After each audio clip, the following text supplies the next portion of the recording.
Hey, I'm Dr. Ada Wells. Welcome to Pro Balance Physical Therapy and Pilates. I am a physical therapist and certified Pilates teacher. And what we're going to talk about today are resistance bands and resistance tubing, because a lot of you guys might have this at home. And maybe you're kind of thinking, hey, you're sort of stuck in the house, you can't get to your gym. How can you get a little bit of a workout? Well, kind of the first thing I want to just mention is that not all tubing and not all band is alike. So I kind of pulled out a variety here of just different bands and we'll just even take the bands, for example, that we have here. There are some that are latex free, that for people that might have allergies to that, which exists, which is fantastic. There's ones that are latex bands, but they might have a different amount of resistance. So you might have received a band from your physical therapist if you'd gone. Maybe you bought a band from the store. But do note that these different bands do have different densities.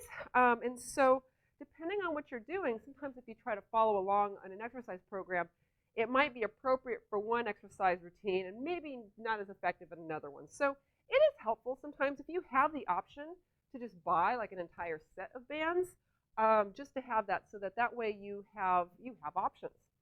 The other thing that's really that I want to just make sure we talk about a little bit too, and this goes with tubing too, okay? We have different resistances of tubing, and you might have the handles in different places.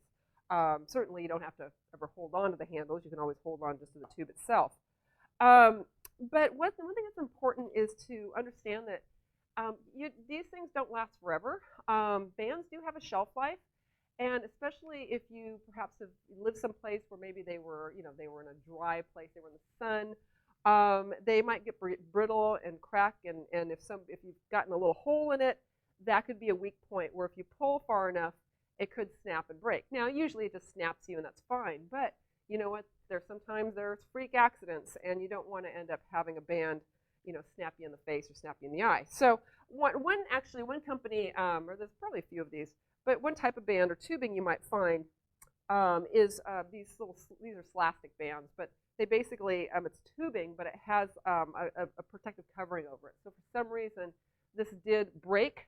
It's all enclosed, so you don't end up having a big piece of rubber fly at your face. So I just wanted to point that out. So with different bands, and finally, you might have loops. Now, you can easily create your own loop just with a band that you already have. But sometimes it is nice to have some pre-existing loops because these are fantastic for doing a lot of work, particularly in the lower body. When it's sometimes if you do tie a loop, you might have a little tail, which may or may not get in the way. But let's talk about just some really easy things you can do with a band that don't necessarily require having an anchor.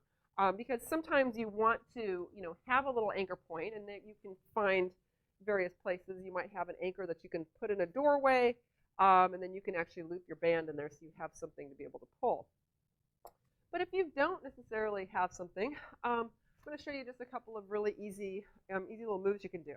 So one thing you could do is actually take your band and just hold it, choke up on it a little bit, bring it right to your waist now, or to your waist, just to your thighs. Depending on how strong your band is, you may need to actually choke up a little bit, or you might need to hold your grip a little bit wider. This is a pretty strong band. I'm going to go for a slightly lighter one here for the upper body. But just going ahead and just pulling straight back, and you can do this with your tubing as well, and just hold. And while you're holding here, if you just turn your head each direction, this is a nice way just to work a little bit posturally. We're going to relax. Again, we're going to pull back. Just let yourself turn your head in both your directions again and relax. We've created some stability in the shoulder girdle, which a lot of times allows some mobility in the neck. So if you've been spending a lot of time on the computer, you want to do a little something for your posture, that's a really simple little thing you can do. And once again, you can do that several times. You can bring it down and you can just hold. But just make sure when you're bringing the arms back that we're really keeping in mind where the rings of our ribs and the rings of our pelvis are stacked. Because if you start doing things like this, you're going to be defeating the purpose of using a band. Now, one of the things that I love using the band for is actually doing some work that does work more on the front side of the body, but in a way that's not necessarily, I'm not thinking about let's build up our chest, though you could, but I'm thinking more of like, how do we turn on your abs? So this is a sneaky little way. You're going to bring this band behind your lower ribs, and you're going to just hold on to it and just allow your elbows just to drop inwards, okay? So if my arms are now at about a 2 o'clock and a 10 o'clock direction, looking straight ahead is 12, what I'm going to do is I call this serving the cookies. We're going to go ahead and we're going to have palms up. We're reaching the elbows in as those arms, as the hands are going out in that roughly 10 and 2 position, and we bring them back in. Now, when you do this, I want you to pay attention to what you feel in your body. Certainly the arms are working, but what you might kind of think secondarily is like, wow, I feel a little something happen in my abs. So yes, the answer is we're facilitating those muscles on the front side of your body. So this is great for those people that when they do a squat and you see the ribs kind of shoot out in front here, if you want to keep everything kind of in check, when you do your squat, serve some cookies, okay?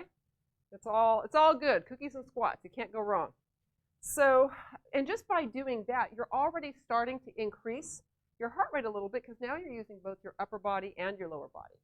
And so I find incorporating that little movement of serving the cookies, and you can do it one-handed, and we have all sorts of exercises and routines that we do with furniture sliders and such. But you can do things where you start actually reaching into diagonals and really serving cookies, but now you're actually changing the orientation of your body. That's now starting to get you a little more functionally understanding how to utilize those muscles here to really stabilize your body. So, and you will get the workout. You will feel it a little bit cardiovascularly, and you'll also feel it from a strength perspective. Now, last thing you can do with them also is I talked about how you can tie them in a loop. I'm just going to grab this one that's already tied in a loop.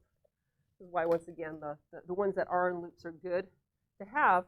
Now, I have this around my ankles here.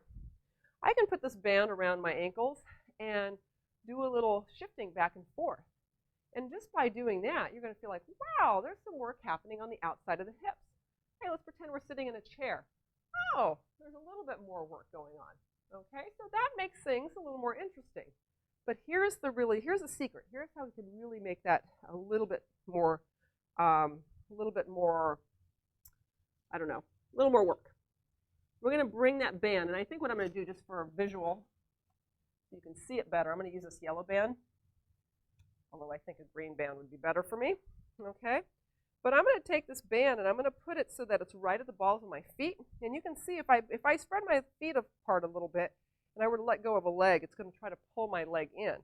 So I've got to keep my feet pointing at least straight ahead, okay? So same thing, we're going to just rock back and forth. We're going to sit down in the chair, okay, and maintaining that level of pull to the band. And if you don't feel extra work with that, send me an email, and I'd like to check your form. But that's certainly going to bring in a lot more of the lower body. It's a great way to be able to work a bit on sort of integrating functionally what you've got to do for the lower body, okay? Last little thing we're going to talk about is how we can kind of work the backside of the body. Super easy. A couple ways you can do it. One is simply by taking your band in front of you, and I've had this conversation before about watching how you position your arm. We don't want to have it cocked up like this. We want to have your arms strong so that if you were to punch something, it's strong, not wimpy, okay? And what we're going to do is we're just going to pull the band out to the side. Now, this is going to facilitate the back side of the body. So you just got to make sure when you're doing this, we're not flaring out the ribs, but we're really thinking about really opening wide. This is fantastic for people that might have low bone density, where you want to work the back side of the body, working on your posture. So it's really a nice little exercise. Now, you can also work the back side of the body a little bit more simply by taking your band and wrapping it around, a banister or something that's not moving. There's not something sharp there. And actually being able to do all sorts of rows.